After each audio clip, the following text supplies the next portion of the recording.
that you love them, show them that you care for them, tell them you love them, tell them you are sorry for all the wrongs that you have done to them.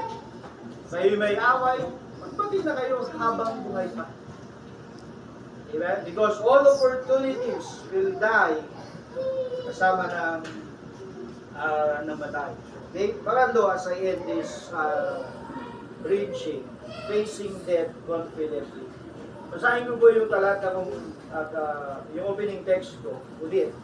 Kapagkat para sa akin ang buhay ko ay para kay Kristo. Si Apostol Pablo po ang nagsabi nito.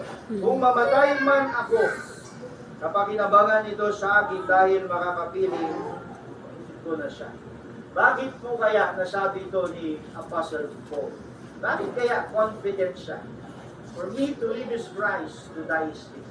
Para bang ready na siya. Confident siya. Pag namatay ako, okay lang. Amen? Yes, I hope you're getting my point. Si Apostol Pablo, hindi nangangamba na harapin ang kamatayan. Amen? Kaya nga sabi niya, mamatay ay pakinabang.